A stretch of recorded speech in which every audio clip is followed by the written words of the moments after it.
All right, thanks so much for everyone for joining this webinar. I just want to give a huge shout out and thank you to the co-sponsors, Urban Environmentalists, Streets for People, and Kids Safe San Francisco. Please, absolutely, please check them out. And we really appreciate Preston Kilgore joining us, Marcel Moran, and Lyft with Colin and Neil for taking a moment out of their busy schedules. So at this point, we'll turn it over to our panelists to do a brief intro. Marcel, do you want to kick us off? Yeah, I'd be happy to. Thanks, Dave. Great to join everybody. I'm Marcel Moran. I'm a PhD candidate in city and regional planning at UC Berkeley. I'm a San Francisco resident. I looked it up today. I've done 2,000 miles on Bay Wheels. So I use it constantly. I think about it constantly.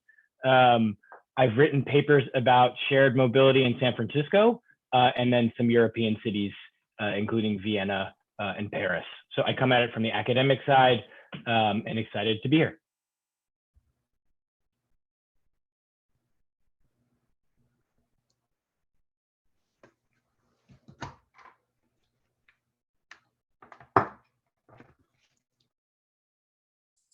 I'll go next. My name is Adrian Leung. I'm the SFMTA Bike Share Program Manager.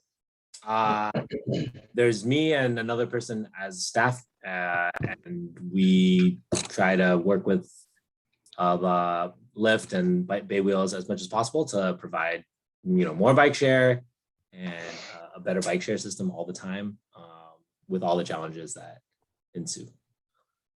I guess to add a little bit, I really picked up biking when I was in the Bay Area after living in New York. And I was like, oh, I want to make this a central part of my life. So I went to UCLA for planning to work on making the world more bikeable. And then life happened and roundabout situation, I ended up back in San Francisco and became a bike planner and got to work on bike sharing, which I dearly love. Popcorn Neil. Hey folks, Neil Patel. I'm Community Affairs Manager for Lyft Bay Wheels. I'm going to feel really old, but I started 15 years ago working at the SF Bike Coalition as a community organizer. So I cut my teeth here, kind of doing the grassroots fight for better biking and safer streets. Bounced around a bunch of different places in the city, and pretty excited to be here. I've been at Lyft for about 2.5 years now. My role is really about stations. I know we're not talking too much about stations today, but if there are any questions, I do a lot of partnerships with community groups, individuals, to fight the fight for every single station to get a permit, and kind of leading and shepherding our community engagement process. There's lots of you here that I recognize and know, and I know, and thank you for sending in those support emails and showing up at your neighborhood association meetings and all those things, all super, super, super important in order for us to move closer to our vision. And I'll pass it to Colin. Thanks, Neil, and everyone else. Really happy to be here having this conversation. My name is Colin Hughes. I lead policy for Lyft's transit bike and scooter business here on the West Coast. If we're talking about kind of how we got into this, I actually worked as a bike tour guide in Paris for a year. At the time, the city implemented its bike share system, which was the first really kind of like large scale system in the world.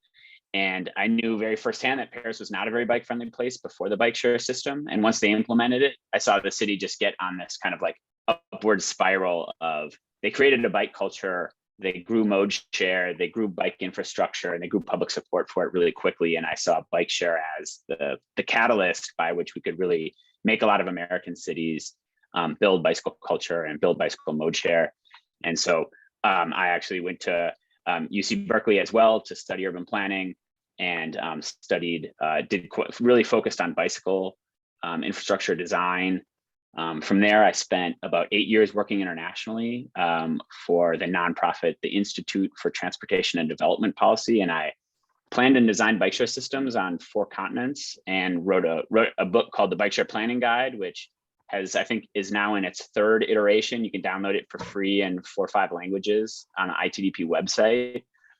So I love bike share. I'm super passionate about it. I think it's like a real way to improve cities. And for the last 2 years, I've been working with Lyft on their bike share systems here on the West Coast. But Lyft is also the country's largest bike share provider. We operate the systems in New York, Chicago, Denver, about 10 cities, 10 of the largest bike share systems in the country are operated by Lyft now, also Washington, D.C., Minneapolis. So really pleased to be here and join this discussion. And popcorn, Preston, I think you haven't gone yet. I have not, but hope everyone's having a wonderful evening. Excited to be here. It's great to see some friendly faces, but for those who don't know me, Preston Kilgore, I'm a legislative aide for Supervisor Dean Preston, and a lot of my work, among many other things, is, but I specifically focus on transportation policy for Supervisor Preston. Have been doing a lot of work. The last year, we've been doing a lot of work around looking into different models of bike share across the country, looking at cities outside the United States, and kind of been leading that work at the board. And then separately, like more recently, just trying to get our muni lines back, which has been a struggle, but happy to share they're coming back, y'all. But yeah, a lot of transportation work that I've been super excited about, and it's been exciting. We just got an Oak Street bike lane that we're gonna hopefully roll out in the next year and a half. Just approved that on Tuesday, so I'm super excited to announce that and share that, and we're excited to move it forward. But yeah, super excited for this conversation tonight, and thanks for the invite, y'all. All right, cool. Thanks so much, Preston. Yeah, that Oak Street protected bike lane that was great news for a Tuesday. So municipal bike share is such a wide and deep topic. This webinar is the first and hopefully a series to tease out the details. We would never try to cover everything in 60 minutes. That would be insane. And so we're working under the premise of a private operator running municipal bike share for MTA and what that potentially would look like. We also want to hear everyone's opinion. If you want to debunk that, I think that's totally cool. But that's the premise we're working under because of cost, right? Taxpayers are going to want to hear the cost of this program. So I figured we would start off with Preston, who's been working with the City and County of San Francisco to develop, to get some feedback on the potential plans. Yeah, thanks, Dave. Really appreciate it. Yeah, so. Last February, Supervisor Preston called for or requested that our budget legislative analyst, that's a mouthful, dig into, like I said in my intro remarks, dig into like what a municipal bike share looks like in different cities across the world. And so we're excited to announce that they're going to be hopefully coming out with that report hopefully in January, which we're super excited about. And I think for us, like we were super interested in looking at 3 different pathways to what a municipal bike share looks like. And to be clear, like they all look very differently. And even within like those 3 subsections, there's a lot of differences as well. And the option A that we asked them to look into was what would it look like if the city could own and operate a bike share program, a municipal bike share in that sense. And that would look like a public funding acquisition, looking at operating costs, looking at what it would look like for the MTA to take over a system like that. Another thing we looked into or asked them to look into and kind of working with other cities is what would look like for the city of San Francisco to take over the physical assets, but still kind of lease them out to a private operator that many cities have, and that model looks very different as well. And then the third path that we're interested in looking at and have been working on the last year is simply the kind of the system that we have now in San Francisco. It's a template that a lot of cities operate with.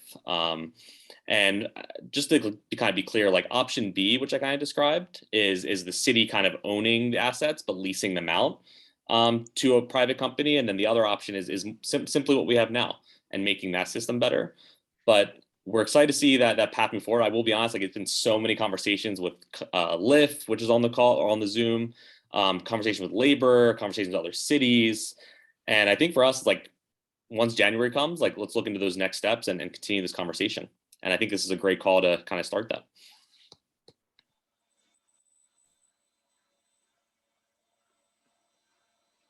All right, just a quick reminder. Thank you so much, Preston. Just a quick reminder, everyone, to mute your mics because we're getting some background noise. Thanks so much, everyone.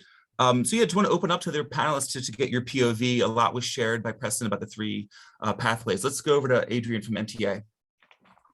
So Dave, just to clarify your question, you called this municipal bike share. Right now, bike share is regionally funded by the MTC, which also holds the purse strings for almost all transportation that we have in the region.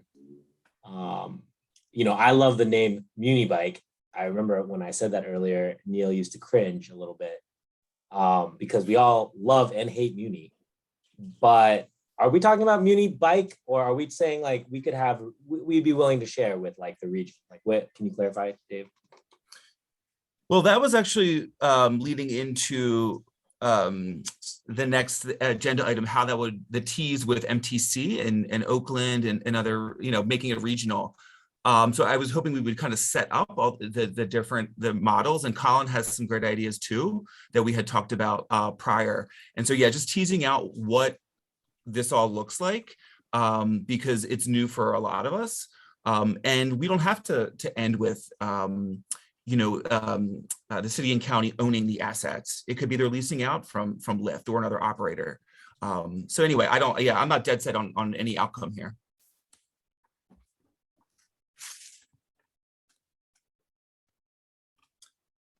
Colin, did you have any thoughts about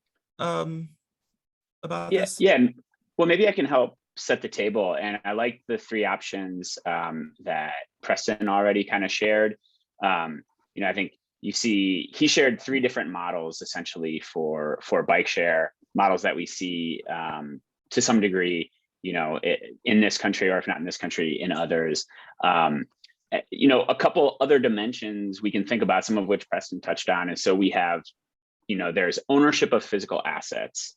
Well, actually, before I even get into that, maybe it's best to just start by saying, I think almost every bike share system in the world is to some degree a public-private partnership. I can think of two or three systems, and there's probably a couple more in Asia, in China especially, where the systems are actually operated by the city. But in most cases, I'd say probably 95% of cases, there is a private operator who is day-to-day operating the system, fixing the bikes and moving them around the city and maintaining the system. So, almost all of these are to some degree a public-private partnership because you don't have city employees moving the bikes around. But in every case, the public is involved because this is on public space. They're often, administered and regulated by cities, because they're on public space, because they're providing a public service. And so there's always this partnership between the public and the private sector.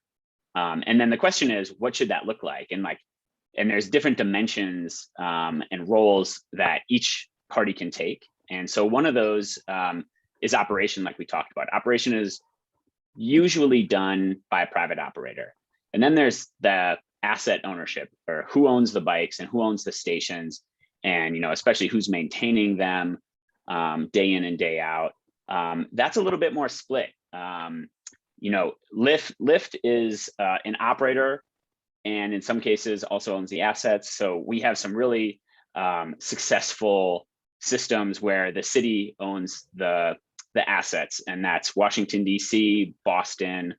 Those are just two of our biggest systems where the city itself owns the assets and pays Lyft to operate them. And Lyft has a lot of operations software, a lot of experience in setting up the systems that allow you to run it really effectively. So even if we don't own the stations and the bikes, we're still operating it in those cities. In cities like San Francisco, and New York, we own the assets, we own the bikes and the stations, and we operate them.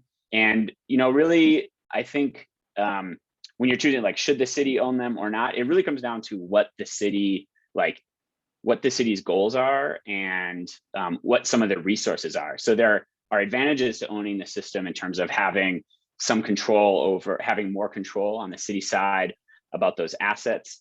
But it takes a big capital investment. And, one of the things to look at, is maybe more cities can do that when we start to see federal funds become available with some of this federal infrastructure funding. That could be an interesting source where cities can tap that and own system or own assets. But really, as an operator, either works for us. If we, if the city can make that big investment in the capital, that can create other advantages where it can be less costly for operation because the city's already covered that cost. Right. They can have more control. And then, a couple other things to think about too. Adrian brought up like branding. Like, is this going to be a city brand or is it going to have a sponsorship brand? And, we have both systems in Chicago. Divvy Bikes was, that is actually the city's brand. It's, that's not a brand. Also Washington, D.C., Capital Bike Share. Capital Bike Share it's not a private company branding that as a sponsorship. It's the city's brand. The city's really creating like a public brand to sell that to the public, instead of, selling that value to a sponsor. And so when a city has the money where they don't need, but in the case of Bay Wheels, we just recently, formerly Ford Go Bike, and we just recently got a MasterCard sponsorship, which I think pretty interestingly it wasn't a title sponsorship. So we've kept this public name, but MasterCard is a supporting sponsor. That brings external revenue into the system that we can then use to make it out, to improve the system. So, ownership, sponsorship, operation, those are different dimensions where we can have, where we can configure the administration differently. So hopefully that's helpful. And I think, as an operator, we don't really have we're willing to work with cities kind of on any of that, but that combination, whatever a city chooses, it's going to have different costs and it's going to have different advantages and disadvantages for them. So hopefully that's helpful. I'll just jump in here for a second. And I think, Colin, that was really helpful. And I was actually looking at the bike share planning handbook this week, which is excellent and free online.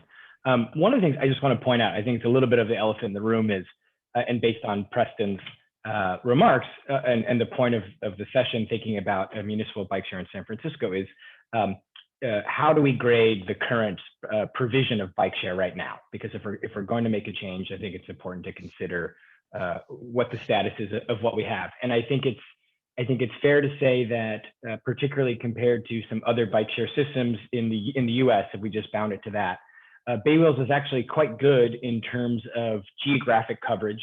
Right now, nearly all of San Francisco fits within the geographic coverage for e-bikes. I think there's still some gaps in terms of physical stations. The products, I think the app and the e-bike itself are quite good. There had been some issues a few years ago around battery issues and handbrakes, but I think really for the last several years, the electric bike product has been really good. Boston is an example that Colin mentioned where Boston owns the assets, but it's managed by Lyft. Boston has 0 e-bikes. So I think if we think about Bay Wheels in terms of the percentage of the fleet that's e-bike, it's pretty high relative to a lot of other municipal bike share. The Clipper card unlock feature, I think, is quite useful in terms of people's ability to use it without a cell phone. I think on the downside, it seems like price really is what's been the biggest pain point for a number of users, and that's important to talk about. And I think particularly increases in the e-bike pricing. The manual pedal bikes still, if you're a member, you get 45 minutes, those unlimited trips. And I think that for people looking for those types of trips, that's adequate. But the e-bike pricing, I think, has been the most common pain point I've heard of. And so I think if we're going to think about Preston's options, those that kind of ABC, starting from scratch per se, or I think there's a lot of good in the system we have right now and a significant pain point around pricing. So that's something to put out there. Yeah, one other thing that I love, that was a super good point. One other thing that I wanted to say about another dimension is really how it's funded. And I think it's worth pointing out right now, the system does not receive any public funds from SFMTA, from the MTC, or from anyone else. So, that is one difference. I was just down in LA speaking in a really similar forum, and LA has its Metro Bike program, which is heavily subsidized, and they're able to keep the price on that quite low because those public dollars are in there.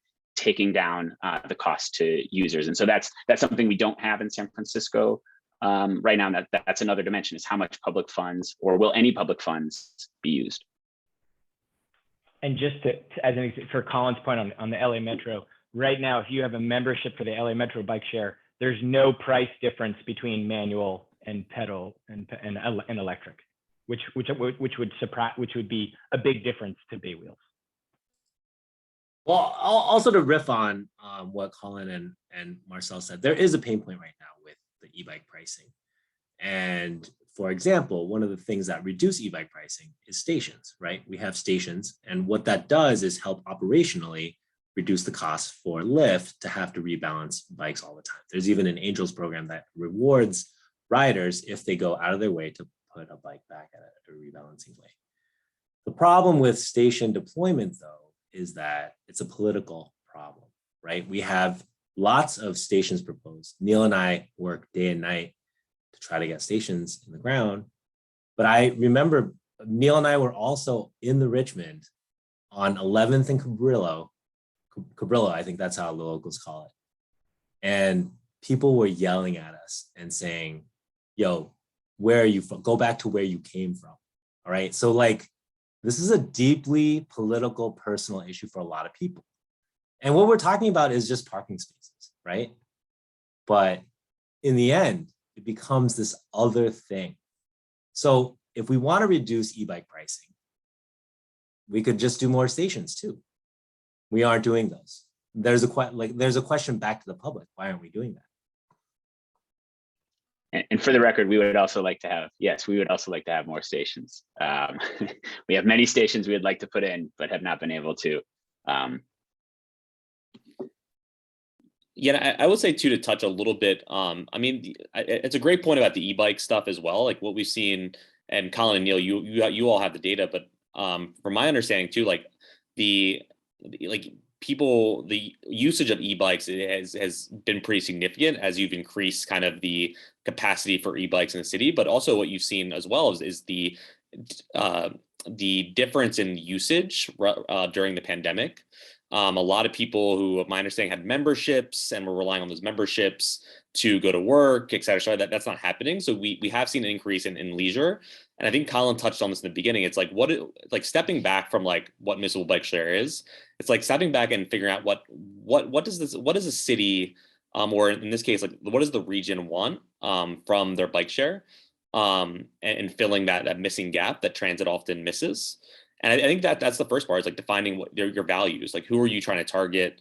Are you approaching this with an equity lens? Are you approaching it with a more tourist lens where it's less membership driven? Or are you targeting to get people out of their cars and targeting them to get on a bike to go to work? And I think that's really like kind of the first step. We can have conversations about like what route, what pathway it looks like.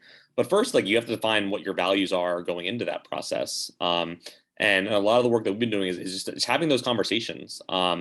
To Colin mentioned earlier, like Boston owns the assets. Is that a good model? Is that a different model? But it also depends on the city. I know Montreal they fully own their bike share program, and then kind of I think they lease it to a nonprofit. And is that the model that fits that city? Possibly. I'm not up there, so I can't speak to that. But every city is different. But first, you really have to define those values and what you're trying to achieve with that bike share program. And honestly, again, like the way we see it in a way is filling those missing gaps that public transit often misses. And I think that's from our perspective, like that's how we see public or bike share, is filling those gaps where transit's lack, especially during the pandemic, where we've seen less frequent bus service because of some budget concerns, missing lines and things like that. There's a real opportunity to fill those gaps. So I think first, like defining those values. I agree with that. And I think on the note of station siting and planning, Adrian and I are in the trenches every day on that. I'll put in a plug for there's a public hearing on September 17th. We've got 12 stations that are being discussed. We actually spent almost 2 years now working with Gordon Marr's office in the Sunset, proposing a whole network of 17 stations, actually. It's unfortunately been, we're only allowed to proceed with 8 stations right now at this public hearing. But through our pretty exhaustive community outreach process, we tabled at the farmers market. We did surveys, and we went to all the different neighborhood association meetings. We heard that people, they wanted a north-south connection. Muni, I think, provides great east-west connections, but getting to the park, getting to the Anjuda, getting to those places, people said was really challenging, and people seemed really interested in bike share filling that gap. So we used that. That was absolutely a kind of a layer when we developed our network, our proposed network in the Sunset. In the Bayview, we look at 3rd Street as a great transit corridor and had stations both on 3rd Street as well as blocks off of it. That's a really important way that we think bikes and transit are best friends, and bike share really does help to support Muni. So that's absolutely kind of paramount in how we do a lot of our work here. All right, awesome. Thank you so much, everyone. I know we're getting some comments about regional bike share in Oakland and the East Bay, and we had some condos on Twitter this week, and I wanted to make sure we really touch this point, and I wanted to see if Robert Prince could unmute himself, and I just want to hear the perspective of our East Bay friends and lessons learned, like previously what happened, how do we move forward to make it integrative for everyone. Hey, thanks, Dave. Can everybody hear me? All right, thumbs up. Just to introduce my real quick, I'm Transit Education Director with Bike East Bay.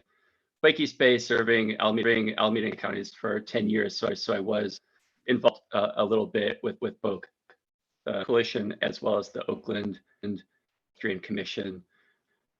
Introduction of bike share in the East Bay back when it was bike, and it was a regional collaboration at that time. It was called a bike share.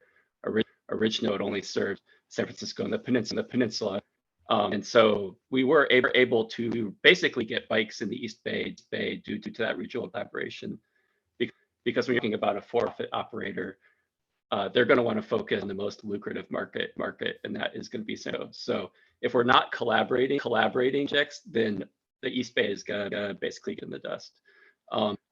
Right now, the situation we have here, I don't know how often you'll hear, but we have 0 e-bikes in the East Bay. And part of that is because S made a unilateral deal with Lyft on the e-bicing, which is a separate contract from the pedal bike initiative. And so as soon as Lyft secured that deal with SF, they had various in dealing with the e because they had already secured the most lucrative market. We were actually involved in conversations with just leading up to the pandemic effort to try to get slightly more affordable e-bike pricing over in the East Bay that people could actually afford.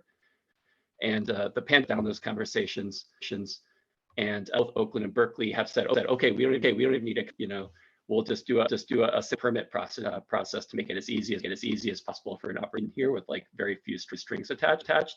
Still haven't done it. So basically, to me, is that there's no regional collaboration. We don't have them. So that's why I want everyone on this call to think about this as a reason, to think of it as extension of public transit, especially because areas not only are there no e-bikes today, half of Oakland, especially the least affluent half of Oakland, has 0 bikes at all. Basically everything is High Street. And these are some areas that have the most significant mobility gaps as well. We installed a really beautiful bus transit line.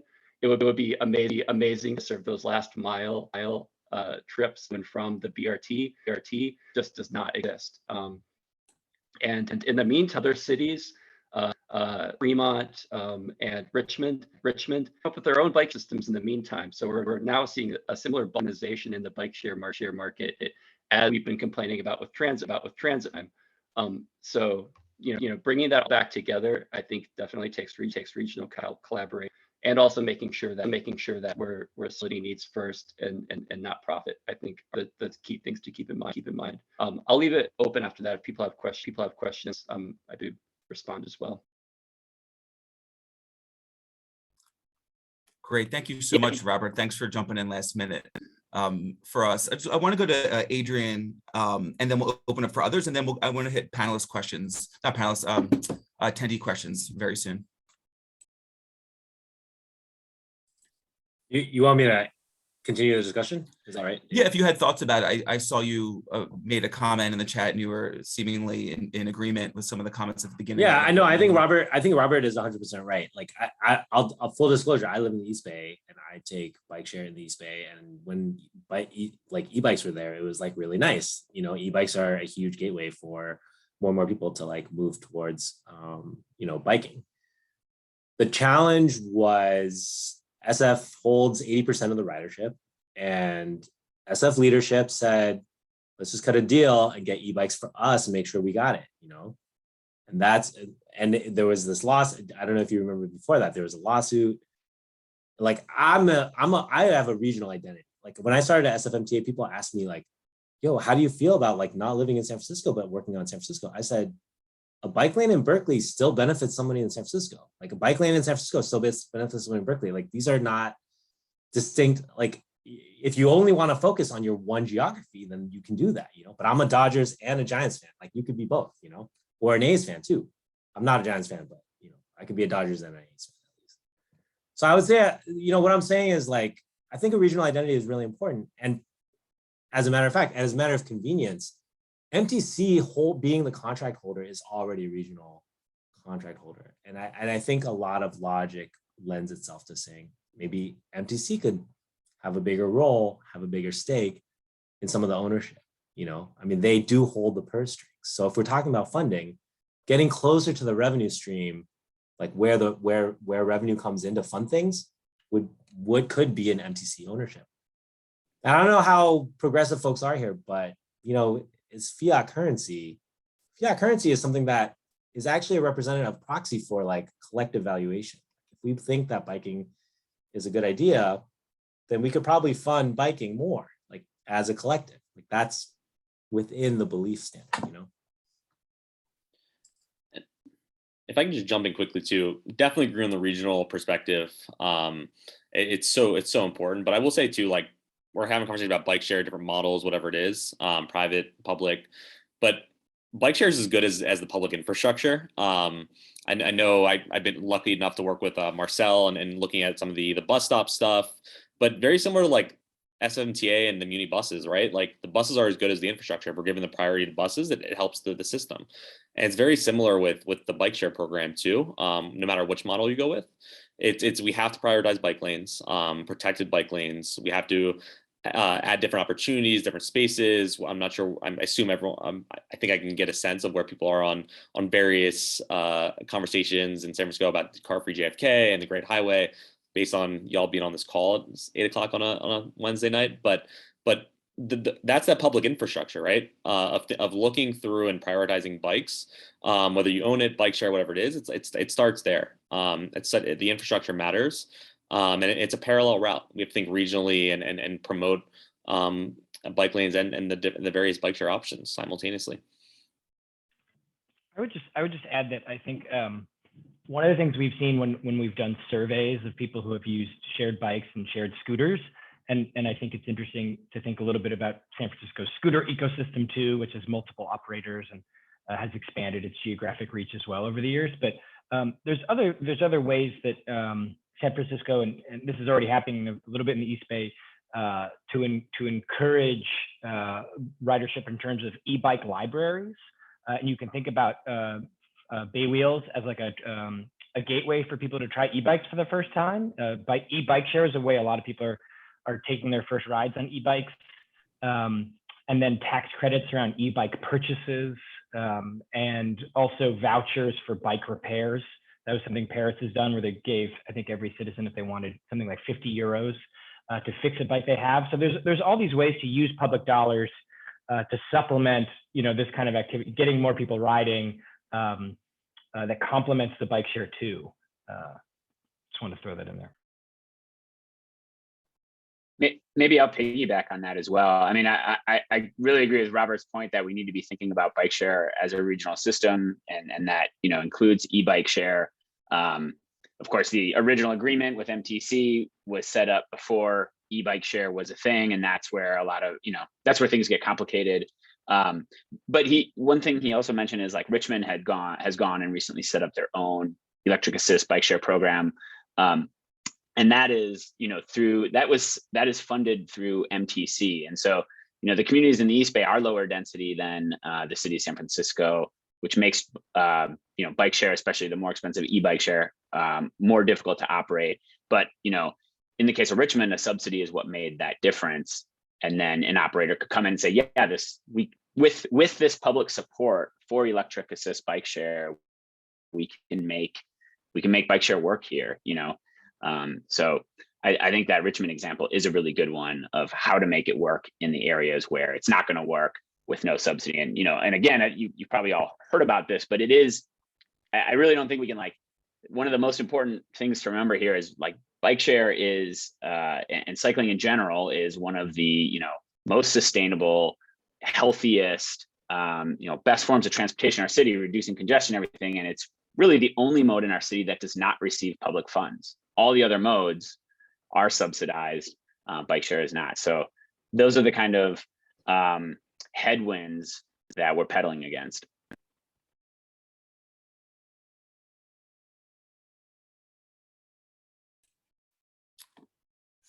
All right, we have a couple minutes before we go to questions from our guests.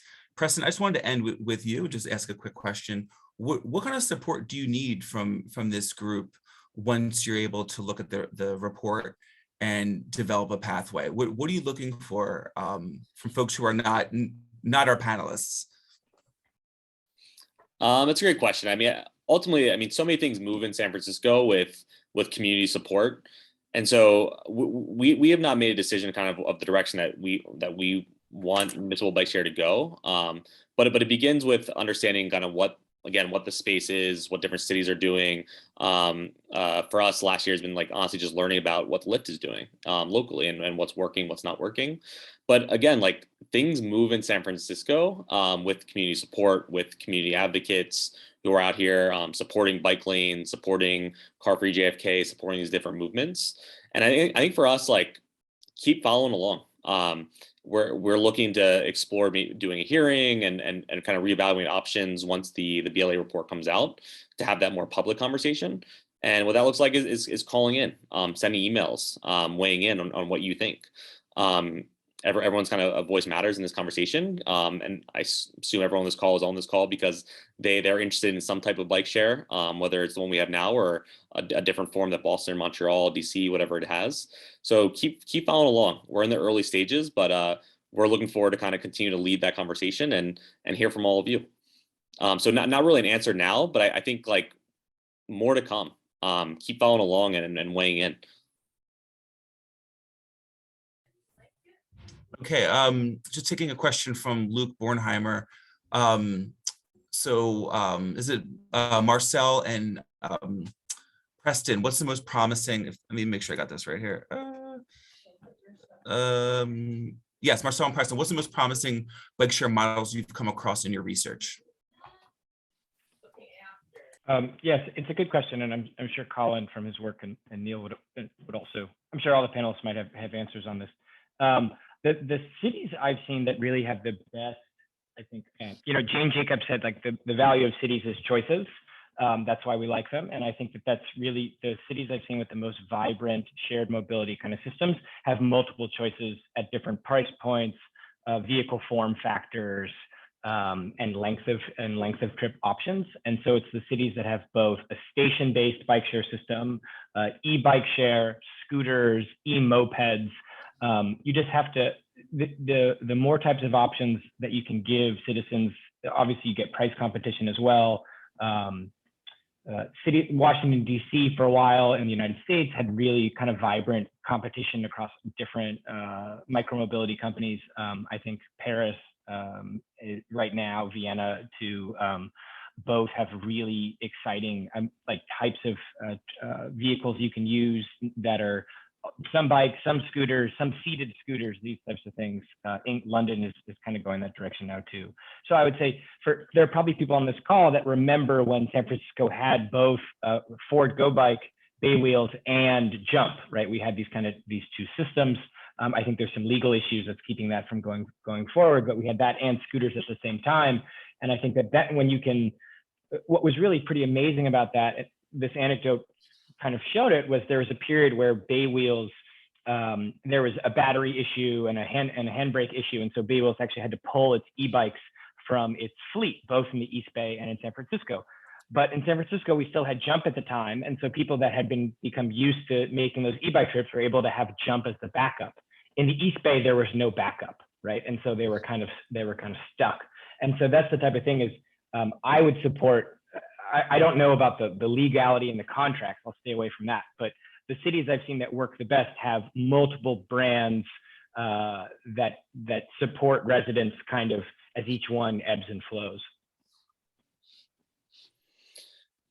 Yeah, I mean, I think Marcel kind of touched on all the various cities. I would say, I mean, in the report that's come out, I mean, some of the cities we looked at again that Colin touched on earlier, Boston, DC, Montreal. I think to step back, like, again, what are the values of the city? Every city is different in that sense, in terms of like in Boston, like their program works. Yes, there's a lot of, and talking to a lot of people there, like they would recommend a lot of improvements. Would that same model fit in San Francisco? We're gonna have to have that conversation and see. Is another question is like in Montreal, where it's a municipally owned. Is that something San Francisco is willing to foot the bill for? That's another conversation the city has to have, right? And so I think for us, like, I mean, we're in the early stages of like exploring those cities, and this report's going to come out that we're excited about. But I'm excited for, like I said, we discussed in the report, Boston, DC, Montreal, a few others. And at the end of the day, it comes down to looking at systems, a system of bike share that includes limited structural, financial, cultural barriers that discourage people in low-income communities from engaging in a bike share program itself, and ultimately expands the transportation options that Marcel touches on, whether it's the scooters, whether it's the bike share, whether it's honestly Muni. We had a conversation, and Adrian has been on a call where we talked about this, but like the conversation around Muni, where it's like, do we have a line every few blocks, or do we have a line where you have to walk a quarter of a mile? What does that look like? And what are the impacts on that transit system? And it's very similar for bike share when we have these conversations about how many stops do we have? How many stations do we have, right? And that defines how people utilize that system. And so for us, it's like stepping back and just being like, what did we want as San Franciscans in that system, and moving forward with that, and taking feedback from other cities in that conversation. So other cities are doing great work, and it's taking that and putting it in San Francisco.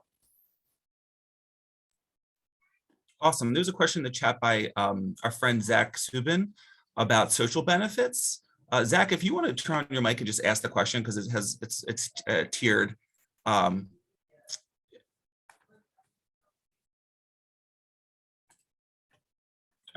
there we go. It's in the chat.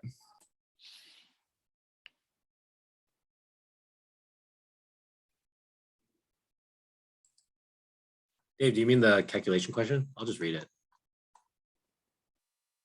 Which one? Zach had a question for all panelists. Is that the one you're talking about? Has anyone done the calculation? Yep. Has anyone done the calculation of direct and social benefits to the city if we had 50,000 bike share rides per day? How does that compare to the cost of providing a public system at zero or nominal price? And if it's much larger, what are the barriers to the city just allocating the funding? Very insightful question.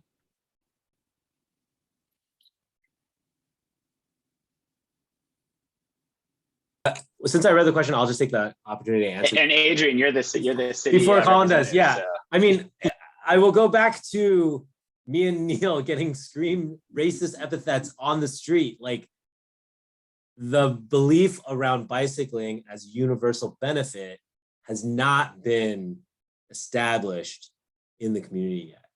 So we can make a calculation, especially because we all love biking. We can say like, yo, there's the mental health benefits, the physical health benefits, the reduction in carbon.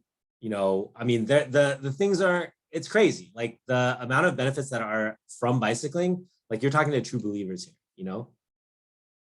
What we don't have is that middle point to convert the person who is willing to go out on the street and yell at someone because they're like, hey, I'm gonna use a couple parking spaces for a bike share station. They're gonna go out on the street and yell racist things at us instead of just being like, oh yeah, I have parking? Do I need to protect parking on my block? No, of course they don't, but why is that?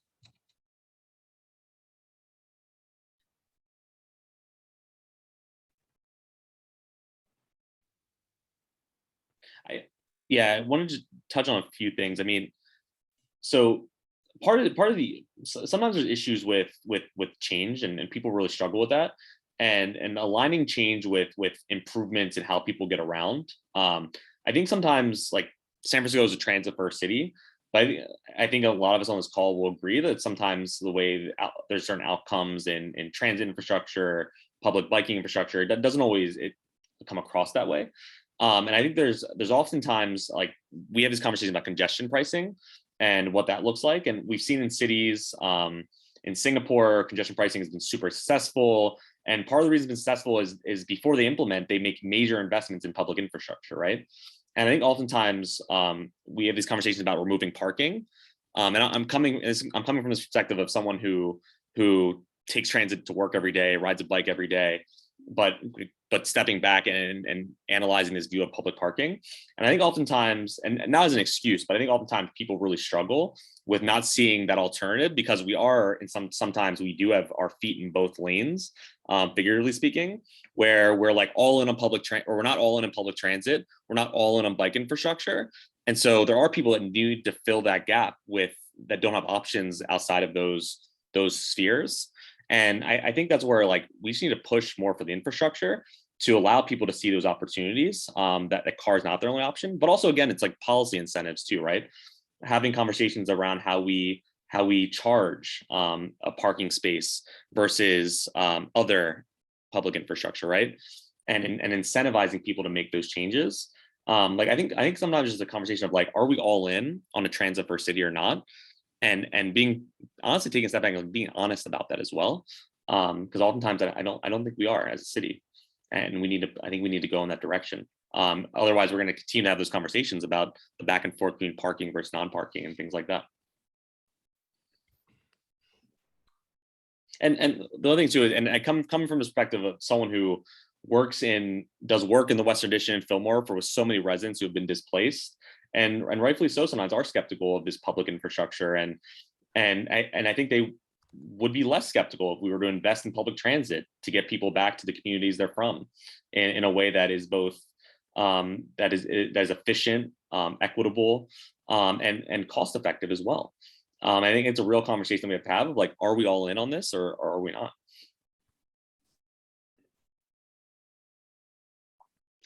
Yeah, it's worth.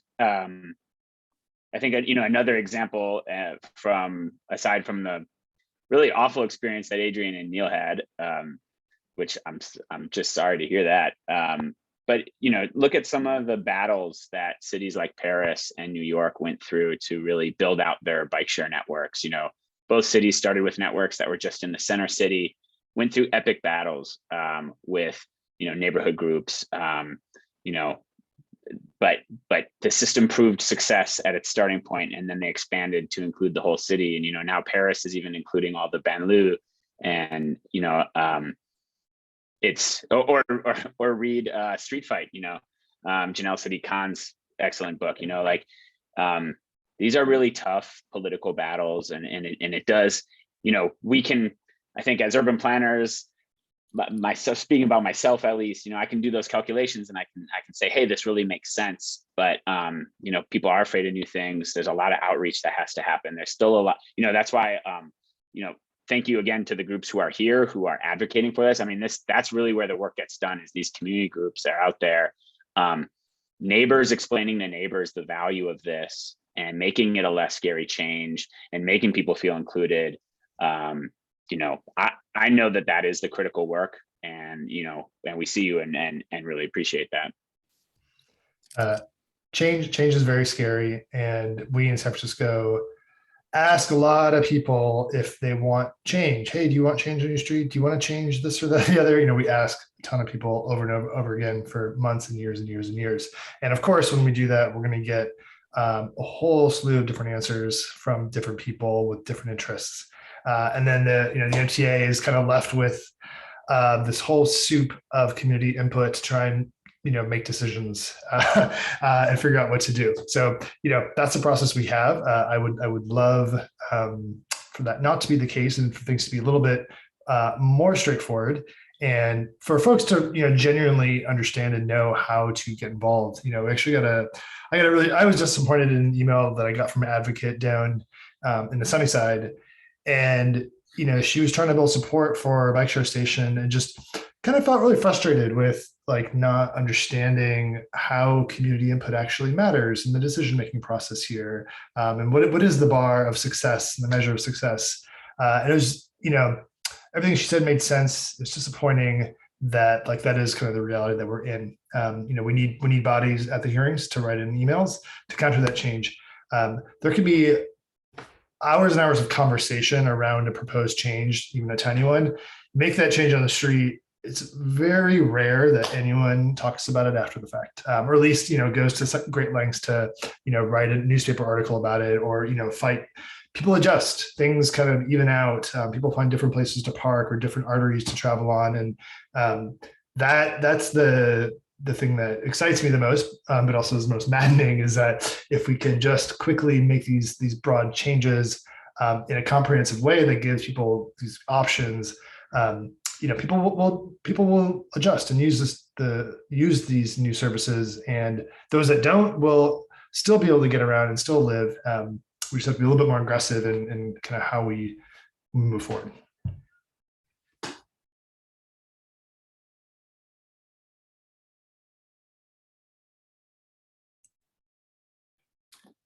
Are there any questions from our participants? If you want to just unmute yourself and pop on. Luke, do you want to go? Yeah. Can you all hear me okay? Cool. Well, thank you all for this awesome panel. On Neil's last point, I'm kind of curious, and I think Zach Lipton asked it in the chat, is like, what if we just said, we're going to do this stuff and we're just going to like approve things. Like, we're not going to go and ask everyone, do you want change?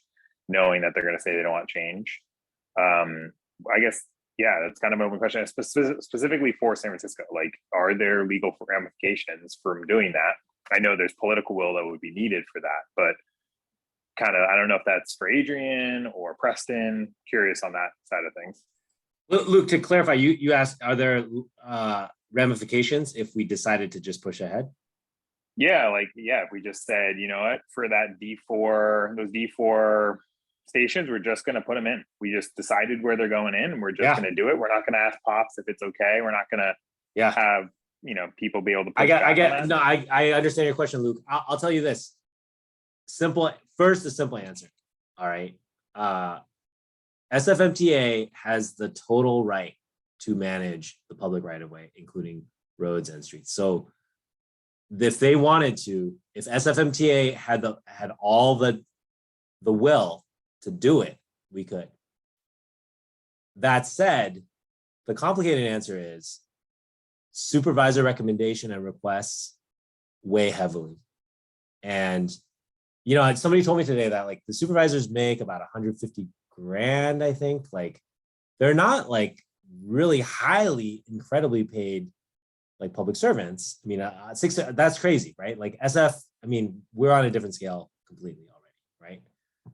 So with that in mind, though, like they're subject, especially if they're seeking higher office, possibly, or like an extended term, they're very cautious because there's certain people in their districts. So the power holding in San Francisco is a combination of also public and private, is what I'm saying.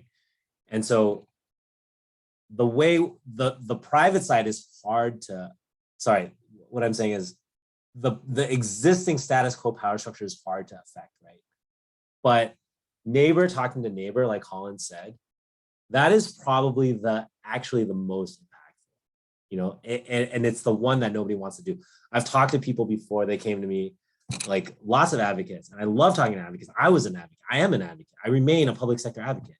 And people come and they're like, hey, how do we just roll over these people who don't want this? And it's like, well, we could try, but they have their other avenues, you know? And instead of rolling over, the policy should be, if we're really being our progressive SF selves, should be Big Tent. And it's like, if we really believe that bicycling has all these benefits, which they do, which we all know, then we should be going out and talking about that. We should be going to our neighbors and saying, hey, I saw that you didn't like this. I saw that you wrote this on Nextdoor. Can we have a conversation? You know? Yeah, that's a great point. Thanks, Adrian. I think ultimately you're right about. I share a strong love for organizing, and I think organizing has compound domino effects that cannot be forgotten. Thanks for that. I do want to just, I won't go on too long, but I do want to just slightly step back and yes, I think a lot of us on this call want to really roll out projects as quickly as possible. And I think the quick build program, we're going to do that on Oak Street. We're super excited about it. Even a year and like whatever, year and change seems forever. But I do want to just slightly add the caveat, like there is a real need for public outreach. As much as it frustrates, I think a lot of us sometimes, as someone who works in government and deals with a lot. But there's a real distrust in communities of color around. I'm not saying a bike lane is redevelopment, but there is a real like lack of trust in communities of color of government coming in and just making decisions. And I just want to highlight that as something for all of us to kind of be mindful in those conversations about that. But what I will say is like to highlight a success, and a few of you on this call were on our like Page Street, and I know we're talking about municipal bike share, so follow me for a second. I promise we'll deviate back. But like we have been like the Page Slow Street has been super successful. And this is, I promise, is connected to bikes, but it's been super successful. And we've really pushed the MTA to have conversations with so many people on the block, from Black churches to CBOs to schools, and really to Adrian's point, like having those individual conversations. It's been super successful. So I do want to say, like, when done right, it really does matter and can be very helpful to those conversations. As long as we're lifting up different pathways, whether it's a bike lane and what this does. We did the Fells bike lane about a year and a half ago, and we've really it's been a model working with the fire department where we checked in with them for every quarter of the year or every 3 months, and we're like, let's review the data. Let's see what we're seeing out there. And what we saw was like streets, the speed on streets has been slower. Response time for fire trucks has not been significantly affected. And so, yes, process can be very frustrating, but it also has a place as well. And I think when done right, it can be very effective. Yeah, great point, Preston. Thanks. All right, everyone. Well, I'm going to end here so we end on time. It's a cold and wet, windy night. I just want to thank our panelists. You guys have been amazing. Hope we can see you again in our series. I also want to put another plug in for Urban Environmentalists, one of the co-sponsors, Streets for People and Kids Safe SF. Get on their mailing list. And you guys stay well. And thanks again for tuning in. Thanks everybody for caring so much about bike share. This was great. Thank you for having us. Go bike share. Thanks for having us. Thank you very much. Thank you all.